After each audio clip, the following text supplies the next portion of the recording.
என்கிட்ட பேஷண்ட்ஸ் அடிக்கடி கேட்கக்கூடிய ஒரு முக்கியமான சந்தேகத்தை பற்றி இந்த வீடியோவில் உங்களுக்கு நான் சொல்லித்தர போகிறேன். ஓகேவா? என்ன கேட்குறாங்க அப்படின்னா, டாக்டர் எனக்கு ஹார்ட் அட்டாக் வந்துச்சு, எப்படி இருதய மாரடைப்பு வந்துட்டு, இருதய மாரடைப்பு வந்தது காரணம் உங்களுக்கு காரணம் இரத்த குழாய்க்கு உள்பக்கத்தில் பிளாக், அப்படி தானே? பிளாக் ஆனதால எனக்கு இருதய மாரடைப்பு வந்துச்சு. Okay, correct. நான் ஹாஸ்பிட்டலில் போய் ஸ்டெண்டு போட்டாச்சு. ஸ்டெண்டு போட்டுட்டு வீட்டுக்கு வந்த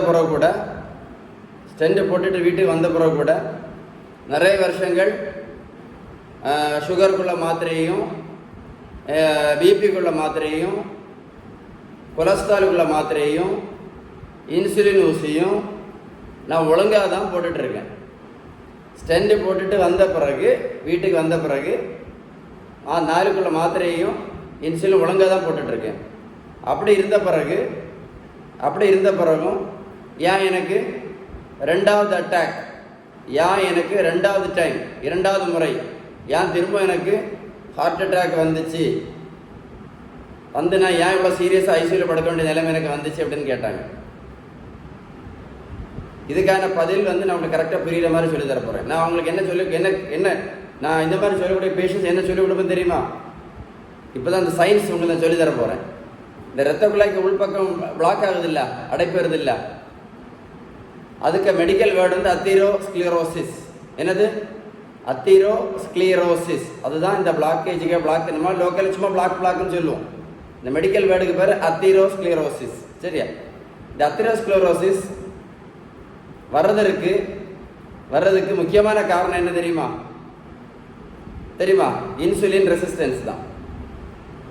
இது சரி பண்ணாம நம்ம ஸ்டெண்ட் மட்டும் போட்டுட்டு வந்தா ஏதாவது பிரயோஜனம் இருக்கா? புரிஞ்சா உங்களுக்கு?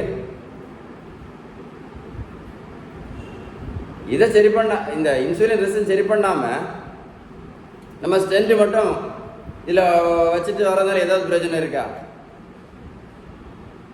இந்த இன்சுலின் ரெசிஸ்டன்ஸை நம்ம கண்டிப்பாக சரி பண்ணணும்.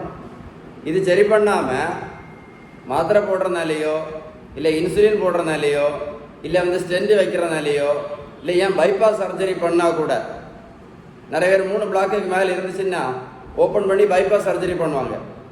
அது பண்ணியிருந்தா கூட இந்த இன்சுலின் ரெசிஸ்டன்ஸை நம்ம சரி பண்ணலைன்னா திரும்ப ஹார்ட் அட்டாக் வரும், ஹார்ட் ஃபெயிலியர் வரும், எதிர்பாராத மரணம் வரும், எல்லாமே வரும். ஏன்னா இரத்த குழாய்க்கு உள்பக்கம் பாதிச்சுட்டே தான் இருக்கும். அப்போ இந்த இன்சுலின் ரெசிஸ்டன்ஸை சரி பண்ணுறதுக்கு என்ன பண்ணணும்? இது சரி பண்ணாமல் நீங்கள் ஸ்டெண்டு போட்டாலும் சரி, மாத்திரை ஒழுங்காக சாப்பிட்டாலும் சரி, இன்சுலின் ஒழுங்காக போட்டாலும் சரி, நீங்கள் பைபாஸ் பண்ணாலும் சரி, திரும்ப இந்த இரத்த குழாய்க்கு உள்பக்கத்தில் பிளாக் இருதய மாரடைப்பு வர்றதற்கு நிறைய வாய்ப்பு இருக்குது. ஸோ அதனால தான் என்னோட எல்லா பேஷண்ட்ஸ்கிட்டையும் இந்த இன்சுலின் ரெசிஸ்டன்ஸை சரி பண்ணுறதுக்கு சொல்லி கொடுத்துட்டே இருப்பேன். இதுக்கு ஒரு முக்கியமான டெஸ்ட் நம்ம பண்ணி பார்க்கணும், எல்லாருமே பண்ணி பார்க்கணும். நார்மலாக இருக்கவங்களும் பண்ணி பார்க்கலாம். ஃபாஸ்டிங் இன்சுலின் சொல்லுவாங்க. இந்த ஃபாஸ்டிங் இன்சுலின் ஹையாக இருக்கும், அதிகமாக இருக்கும். ஃபாஸ்டிங் இன்சுலின் கேள்விப்பட்டிருக்கீங்களா? ஃபாஸ்டிங் இன்சுலின், இந்த ஃபாஸ்டிங் இன்சுலின் நம்ம அதிகமாக இருக்கும். அதிகமாக இருந்துச்சுன்னா இன்சுலின் ரெசிஸ்டன்ஸ் ரொம்ப சிவியராக இருக்குன்னு அர்த்தம். இந்த இன்சுலின் சிவியராக இருக்கும்போது நீங்கள் மாத்திரை ஒழுங்காக போட்டாலும் சரி, இன்சுலின் ஒழுங்காக போட்டாலும் சரி, டெய்லி நடைப்பயிற்சி பண்ணாலும் சரி, டெய்லி நீங்கள் ஓடும் பயிற்சி பண்ணாலும் சரி, டெய்லி நீங்கள் வெந்தயம் சாப்பிட்டாலும் சரி, டெய்லி கருவேப்பிலை சாப்பிட்டாலும் சரி, நீங்கள் என்ன சாப்பிட்டாலும் சரி, திரும்பவும் இரத்த குழாய்க்கு உள் பக்கத்தில் பிளாக் ஆகிட்டே தான் இருக்கும். இந்த இன்சுலின் ரெசிஸ்டன்ஸ் சரி பண்ணணும்னா ஒரே ஒரு வழி தான் இருக்குது. அதுதான் பேலன்ஸ்டு டயட். நம்ம வீட்டில் சாப்பிட்ற உணவுள்ள விகிதம் சரியான வீட்டு உணவு முறை. நம்ம வீட்டில் சாப்பிட்ற உணவுள்ள விகிதம் நல்ல கொழுப்பு சத்து, விட்டமின் சத்து, இனிப்பு சத்து, தாது பொருட்கள் சத்து, புரதம் சத்து. Balanced diet. இந்த பேலன்ஸ் டயட் நீங்கள் எடுத்தால் மட்டும்தான் இந்த இன்சுலின் ரெசிஸ்டன்ஸை சரி பண்ண முடியும். இது சரியாச்சுன்னா இரத்த குழாய்க்கு உள்பக்கத்தில் பிளாக்கேஜ் எல்லாம் வருமா? வராது. அதனால் நீங்கள் ஒழுங்காக மாத்திரை போட்டாலும் சரி, ஒழுங்காக இன்சுலின் போட்டாலும் சரி, நீங்கள் டெய்லி நடைபயிற்சி பண்ணாலும் சரி, திரும்ப அட்டாக் வராமல் இருக்கணும் அப்படின்னா நீங்கள் பேலன்ஸ்டு டயட், உணவு முறை தான் நீங்கள் கம்ப்ளீட்டாக மாற்றணும். பேலன்ஸ்டு டயட் கரெக்டா? உங்களுக்கு பேலன்ஸ்டு டயட்டை பற்றி ஏதாவது உதவி தேவை இருந்தால் கண்டிப்பாக கால் பண்ணி பேசுங்க. இந்த வீடியோவை நீங்கள் ஒரு கூட போட்டு கேட்டீங்க அப்படின்னா நான் சொன்ன விளக்கம் உங்களுக்கு தெளிவாக புரியும். இந்த வீடியோ சேவ் பண்ணி வச்சுக்கிடுங்க. சேவ் பண்ணி வச்சுக்கிட்டு நான் சொன்ன விஷயங்கள் எல்லாம் ஒரு பேப்பரில் எழுதி எடுத்துடுங்க தெளிவாக. அப்போ உங்களுக்கு கரெக்டாக புரியும் நான் என்ன விஷயம் சொல்கிறேன் அப்படின்னு, எது முக்கியம் அப்படின்னு. எது முக்கியம்? இந்த இன்சுலின் ரெசிஸ்டன்ஸை கட்டுப்படுத்துறது தான் முக்கியம் அப்படின்னு உங்களுக்கு கரெக்டாக புரியும்.